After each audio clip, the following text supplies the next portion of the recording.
But now we see this kind of rotational strategy that some try and play on streets. Do you think that that is going to be what we're going to see from both of these teams? Or do you think it's going to be like a 2-1 hold?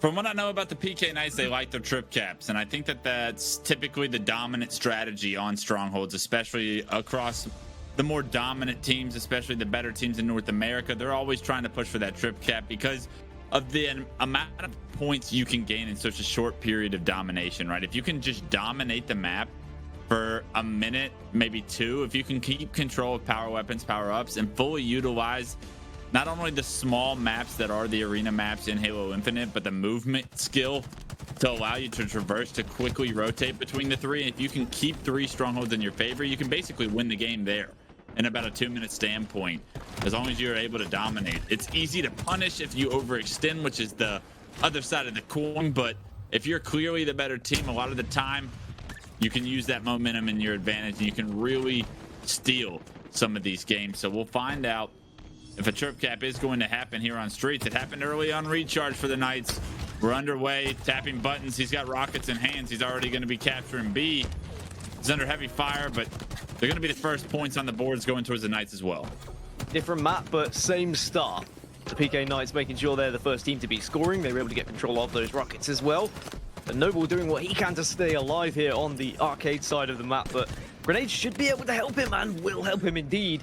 A will be taken in control of Timbers, but Knights doing fantastically to reset B here. And this is a big fight for Pelu God. He gets some help. Unfortunately, Strikey eventually shuts him down. But very fast pace to begin with. Off spawn, both these teams are just piling themselves into these strongholds. And that's going in favor of Knights because they're winning their pips. Knights are going to win their pips pretty much all weekend long. If you find yourself in one-on-one battles with these guys, it's going to be a tough series ahead if you're Timbers Esports. Drift and tapping, they just have so much individual skill, and that's not even to account for what Pelu and Atso have been up to so far this weekend. Numbers all in the favors of Knights. Not even a single trade comes through, and the Timbers, they're falling down. The Knights are speed running this Street Strongholds match. It's a trip cap, and now it's just a matter of how long can they hold it. Only for a few seconds, it would seem, because C's being contested and C will be taken, but you know, the damage may be already done by the PK Knights. It looks like they are not going to let anything slip by them right now as a rocket goes straight into the Dangly Dooglies, and instead now Trip Cap is going to be back in control of the PK Knights. That's the first for me. I don't know what you and Shurzy have been up to in your free time, but you keep that to yourselves. We're going to keep this as far as Halo is concerned. Back on streets, back into the English language and back into the Knights' hands as Pelu with these rockets has been able to extend that trip cap. B is momentarily transferred over, but the issue here, Dan, is that when Timbers are able to transfer one over, it's stalling their ability to push out and create space. They're not getting the slays they need, and because of it, they're just getting collapsed over and over. Once again, the trip cap in effect. Honestly, this is just demolishing at this point, and this is so demoralizing for the Timbers roster as well. You know, you waited to play this series, you've been kind of bigging yourselves up, saying, yeah, you know, we can take down the Knights, we can be the team that beats the #1 seed, and then you've yet to get a point on the board. Maybe now, B starting to be taken in control, and we are going to finally see points being scored now for Timbers. Now, we do see comebacks in strongholds. This is going to be probably one of the best of all time if it were to happen, but I wouldn't put my hair on it, that's for sure. Double kill for Drift, and we will already see ANC back in control now for Knights. Yeah.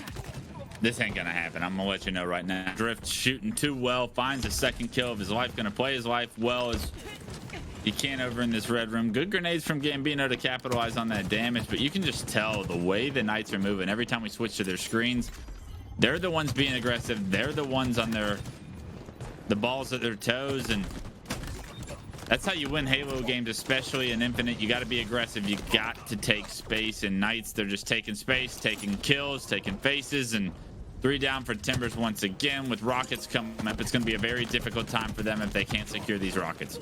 Taking names, faces, then rockets to the Dangly Dooglies. You know how it works around here in streets. Where's 188 to 10, and we're starting to see Timbers fall like flies once more as Atto hits the fine BR shot onto the face, and it's going to be a reset. Still total control, and Timbers, they have no shot getting back into this one. Knights have just been on an absolute movement through every single passage of this map. And at this point, I think Timbers might just want to put their pads down and start to think about map number 2. Yeah, they're going to be thinking about map number 2 shortly, probably before they can put their controllers down. At this point, they got about 1 more life in order to try and stall the push from the Knights. But just look how aggressive they're being, and look how the teamwork as well. All of these players getting shot at from multiple angles. It's because the Knights are so aggressive, and that's going to do it. It's 250 to 10, Dan. I haven't seen a score line like that since we matched up back in 2009. And it was a shame that you had to lose that game, Wes, and I'm sorry I had to do it to you. But you know, sometimes these things happen, and these are the games that we remember. But you can see on the stage the WIN, the win for the Pittsburgh Knights in their nice orange and black background. That is a nice little graphic work that's been done. Hats off to the team. But this is probably what we are going to expect from this PK roster. They have been such a dominant force in this region, and even Timbers, a squad who definitely look amazing when they get rolling, they can also get rolled, and it was a shame to watch it like that. And it's not going to be easy for those players having to do it on the main stage, that's for sure. But as for Knights, it's business as usual.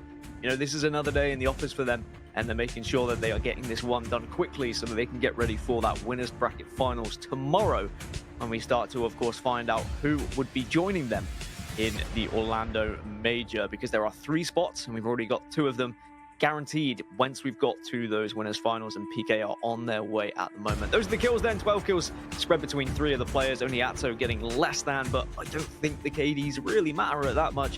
It was more their control wares and how they were able to just fly around the map as a unit.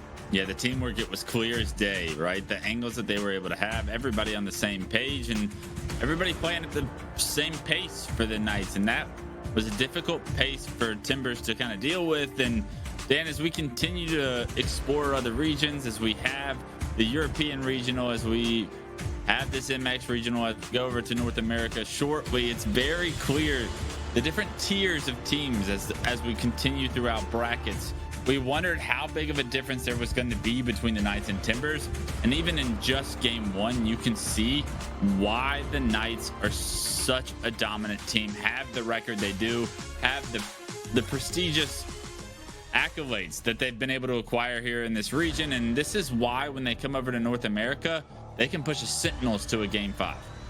They can, and I think the speed of which we're seeing them play kind of matches some of the North American speed that we've seen as well in recent times.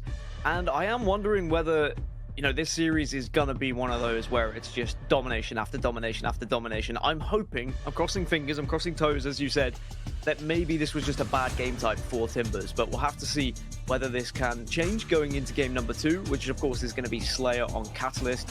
And we've already seen that Slayer Catalyst throughout the HCS has shown us that things can really change once you get into that game type, because a few people struggle with it, a few teams still not kind of getting it right, even in the best of teams in North America. So maybe these guys can try and get an upset here, because if it's going to be anywhere, it's going to be on Slayer Catalyst. That's the saving grace here, and that was the map mode we called out as far as the opportunity that Timbers were going to have. The issue here is, Dan, is you want a game 1 to be a little competitive, because if you're talking about individuals and confidence and what it would mean for these guys to win a couple of fights against the PK Knights, with that confidence, it's got to be at an all-time low, especially against these PK Knights. At least for now, it's going to be difficult for them to start the next map and be expected to win gunfights against a team that just got done rolling them as bad as they did, 250 to 10.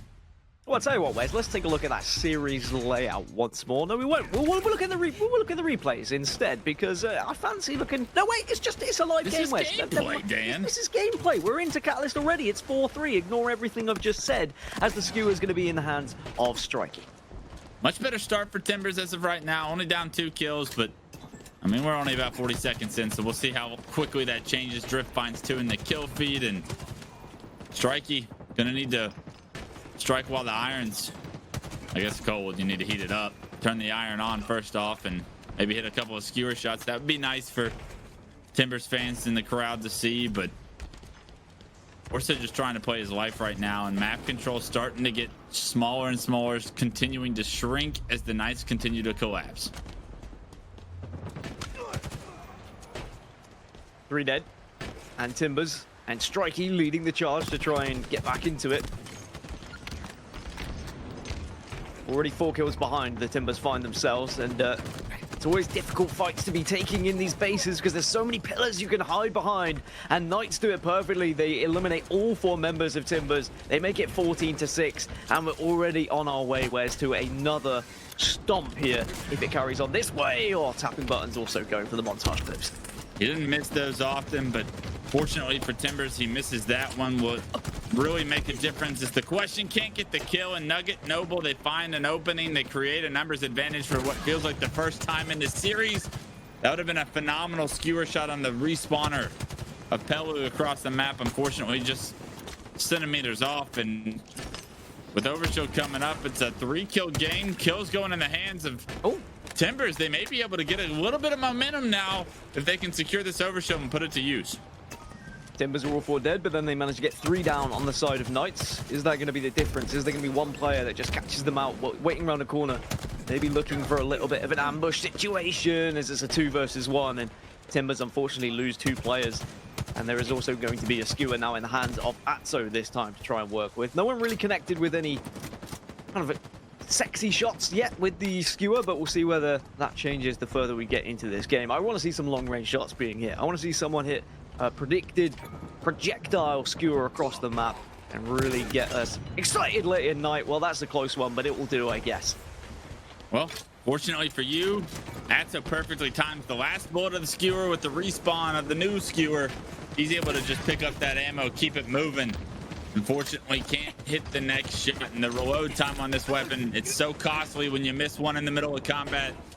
As Atso just did, you can almost bet that he's going to get taken down, and he does. And now Atso getting taken down there, Dan, does no damage, right? So that's a massive opportunity for Timbers to potentially not receive any damage from a single player, receive the kill and push numbers, but the Knights somehow, some way have fought from that 3-4 deficit in the numbers column and turned it into their favor once again. I do feel like Catalyst is like that sometimes. Catalyst Slayer in particular, where you feel like you're in control and you feel like you've just got 4 dead and you're like, this is going to be easy. This is going to be a breeze. We've got all the weapons. And then suddenly off spawn, you just get ripped apart because you weren't paying attention or you just allowed yourself to be pinched. And you have to stay so focused here on Catalyst Slayer, and maybe Knights would have learned that lesson after the previous passage of play. Overshield is going to be up, I tried to say the name in Spanish, but then I thought about Onset trying it earlier, and I felt like I probably shouldn't have gone for it, which I didn't. Try and get away with the grapple, and Pelugod will survive and has a little bit of Overshield left over. Overshield on the flank because of the grapple use from Pelu here. He gets information on a few players from Timbers. Can't get a kill because his teammates are so fast, but he's already got 11 to his name, looking to add to the column there. The Overshield, it is gone, but turned into a successful push. Is 32-22. It's a 10-kill lead for the Knights as they do cross that 30-kill mark. And Dan, it was looking promising the last time the Overshield came up for Timbers. They acquired it. They added themselves within a 2-kill reach, but ever since then, it's been all PK. All PK, all day, all series, all night. 35-24. Pelugod has 12 kills, and he's looking for more with the sword as well. He knows someone was around, he could smell them. But maybe his sense of smell, his sense of taste might be needs to what he used. Get licking them walls, boy. Try and find some salt, but Gambino manages to take him down. And tell you what, that's some solid shots from him. Good shots from Gambino. One of the more renowned players in the MX scene that's not on this PK roster. Probably wish he was on the PK roster now as his team's starting to crumble. Unfortunately for him, just not given the space, not given the opportunity that these PK Knights players have. And I mean, PK Knights are playing so quick. How quickly is this Team Slayer on Catalyst going by? Just with the pace that they set, they want to make sure they set the tone. They do such a good job trying to match the energy, the level of speed that top North American teams play at. And because they're able to practice so often against those North American teams, they find so much success against teams that play slower, potentially the lesser teams in their region. I believe we're seeing now.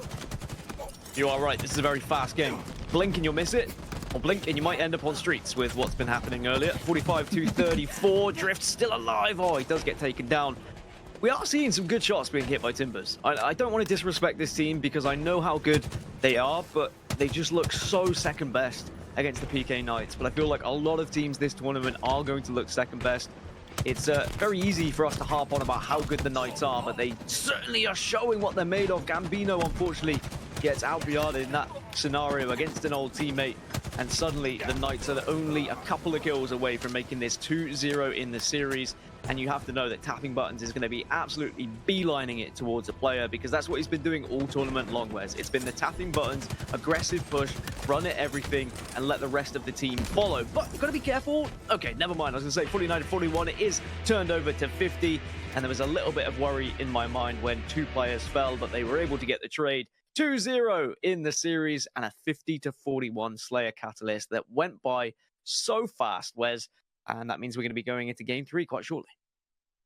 Game 3 is coming up, and taking a look at the stats here, it was Pelu, the newcomer on the squad, the guy I asked to see if he could step up, if he could keep up with the other 3. He does better than that.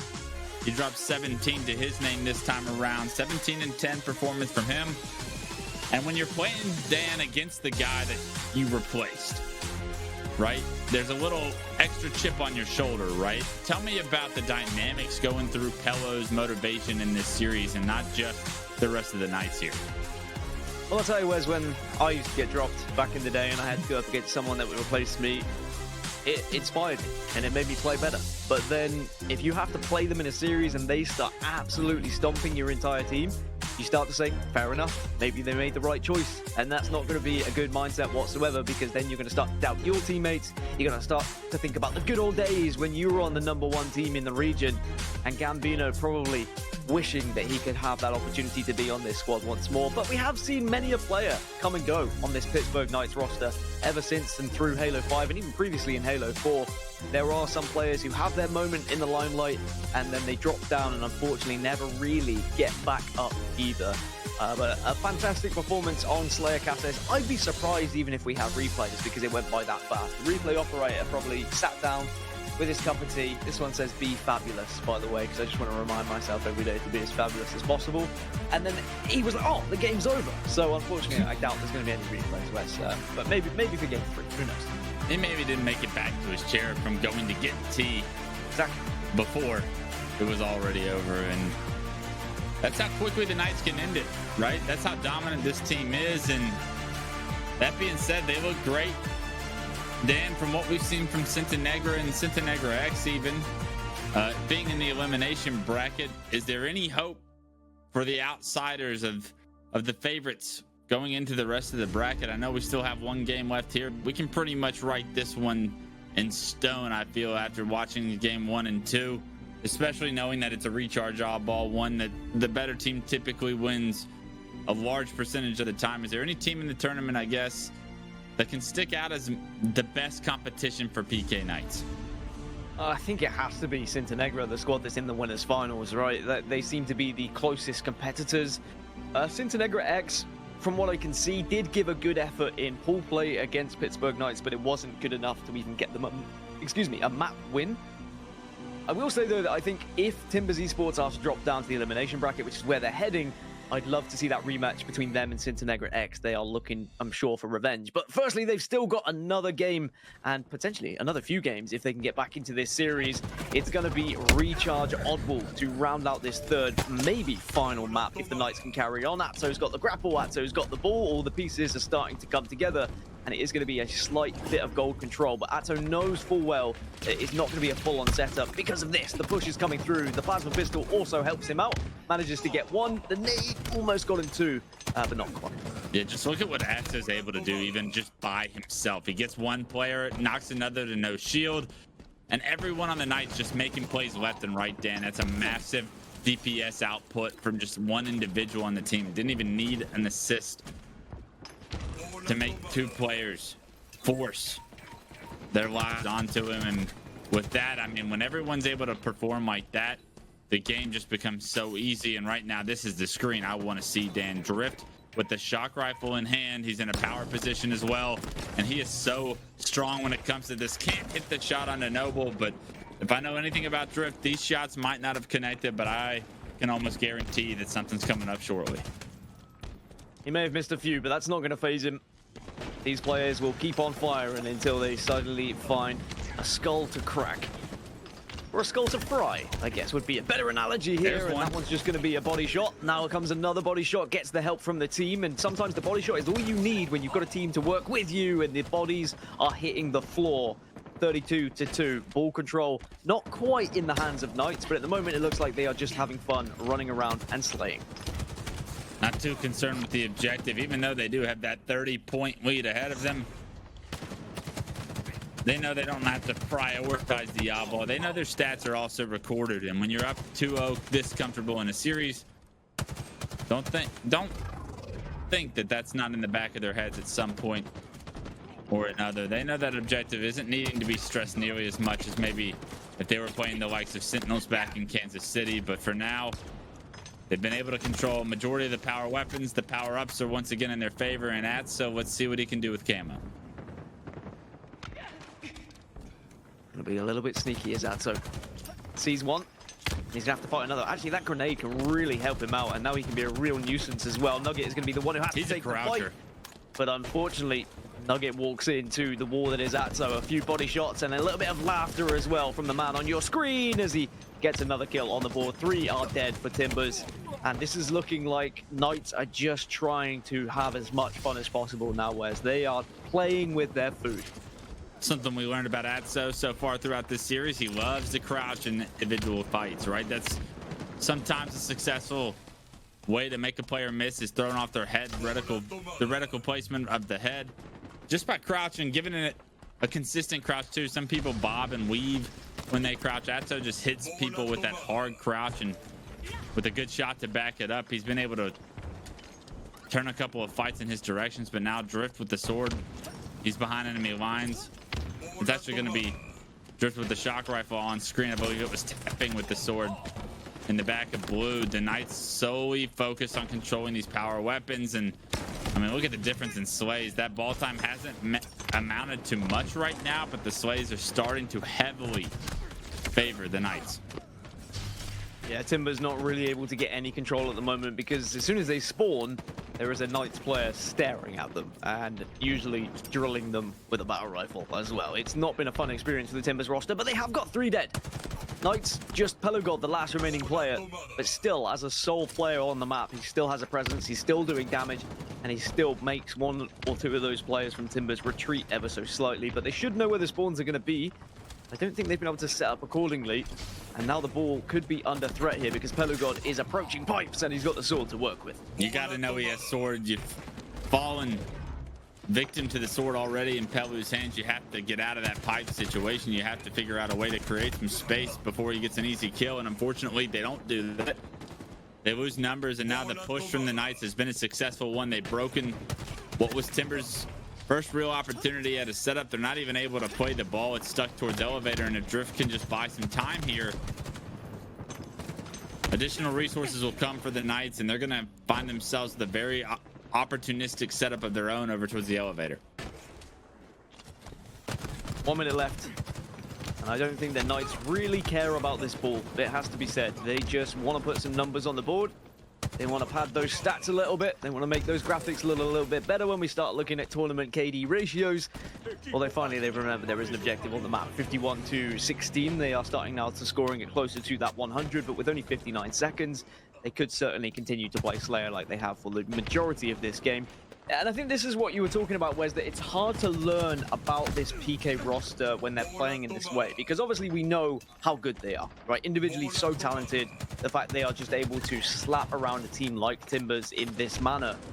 But if Sintenegra does offer a little bit more structure, if Sintenegra is able to wrestle back a little bit more control on the map, what do Knights do then? And I'm sure they've got an answer for it because we've seen it in other tournaments, but we just haven't had to see it so far in this tournament because Knights have been that much above everyone else. Question is there a team in this bracket that can really challenge them? I'm not convinced even Sintenegra will put up a highly contested bout because these Knights, they've been dominating this region, and this is the moment that they've been waiting on. This is the biggest prize pool ever in Mexico. This is the biggest tournament ever in the MX region, and it would be a shame for them to fall short here and now. Very similar to the Ascend story over in Europe, right? When they were the most dominant team in Europe for so long, you just thought that the regional has to go their way. They've almost earned it over time. Like, it's almost due that they're paid for all of the success that they've had. The Knights are the ascend of the MX region, and they're headed towards their date with destiny as they continue their winners bracket run. This round one, it's going to end in 13 seconds. No reason to be able to pick up that ball, or no reason to pick up that ball. And they're going to be one round away from finding themselves in the winners bracket finals. And I'd argue that even the gap between Knights and the rest of the teams, maybe bar Montenegro, because I'm waiting to see what happens in that winners bracket final, if that's where we end up. Maybe it's bigger than the gap between Ascend and Europe, because I mean, Ascend in those grand finals on LAN, it went all the way to a game 7, right? We've seen them in the online games where it would go to all the way to a best of 5 at times. Quadrant were really pushing them. Other teams were also taking games off them, whereas Knights at the moment don't even look like they're dropping a game to any of these teams. So I think they are so far ahead, which is crazy. Yeah, I would absolutely agree with the fact that there are other teams in Europe that can definitely compete at a very high level. I don't think the difference between Europe and MX right now is we're seeing that we have one very strong team in MX, but the next in line, the rest of the pack, they are much further behind than the rest of the pack in Europe. But from an accolades perspective, very similar stories from the Knights and from Ascend towards the ending of Halo 5 to today's date, and how teams have been able to perform. But it's not over yet for Timbers, even though we're speaking of it already being done and dusted, because it's likely going that way just with how dominant it has been. Still a round ahead of us, and of course already a lead for Timbers. Sword in the hand of Atso has to drop down because he lost his shields, but it doesn't matter. The rest of the team are there to clean up the pieces. All 4 are dead for Timbers, and we return to our normal scheduled broadcast of Knights dominating this game once more. You have to feel for the opposition. I feel for kind of the rest of the tournament, really, when there is one team that is kind of head and shoulders above the rest. But the Timbers, they just need to kind of accept that this what it is, learn what they can from this series, and try and bring it to what is looking like the elimination bracket for them. Well, hopefully they check their corners next time they jump up top glass. That player, no business getting that kill. I believe it was Pelu. And what a performance he's having once again. 24 to his name, having a phenomenal tournament. And the big question is have the Knights found that roster they feel the most comfortable with going over back to the North American team? With the win here, a beautiful shot from Drift in the double kill with the shock.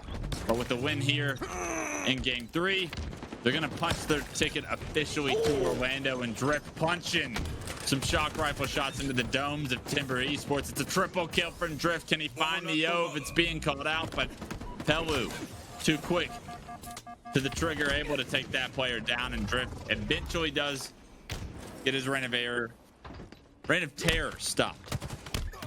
Oh boy, that's another one. And again, it's just melee central. Sorry for the noises that came out of me during those moments, but I was very excited to see those shock rifle kills, as Drift really showing us what an incredible performance he's having at the moment. Atso, by the way, hasn't really had to get many kills. Atso has 9 throughout this game because he's just been the ball guy. Unfortunately, he's the one who's not able to have fun. They've said, look, someone's got to do it, buddy. You've got to do the objective, otherwise we're just going to be here forever, slaying these guys out. Now tapping buttons is getting involved with the shock rifle headshots. 86 to 21. This one is pretty much over. If it was the rest of the Knights, they'd be looking forward to a game 4 where they could continue to get their stats boosted. But Atso, being the mature one of the group, clearly saying, this one's over. I'm hungry. I'm tired. I got dinner at a very nice taco restaurant at the end of the night. So pick up the ball, tapping buttons. Thank you. There we go. He can get his tacos. It's 3-0 to the Knights. It is the dominating performance we were expecting, Clutch. The dominating performance that Knights were expecting as well. They move their way into the winners bracket finals, and of course, they guarantee their spot at HCS Orlando. We will be seeing the PK Knights again on an international stage. Top 16 in Kansas City, and now with their new look, the new addition of Pelu, can they better that? Can they push themselves into the top 12?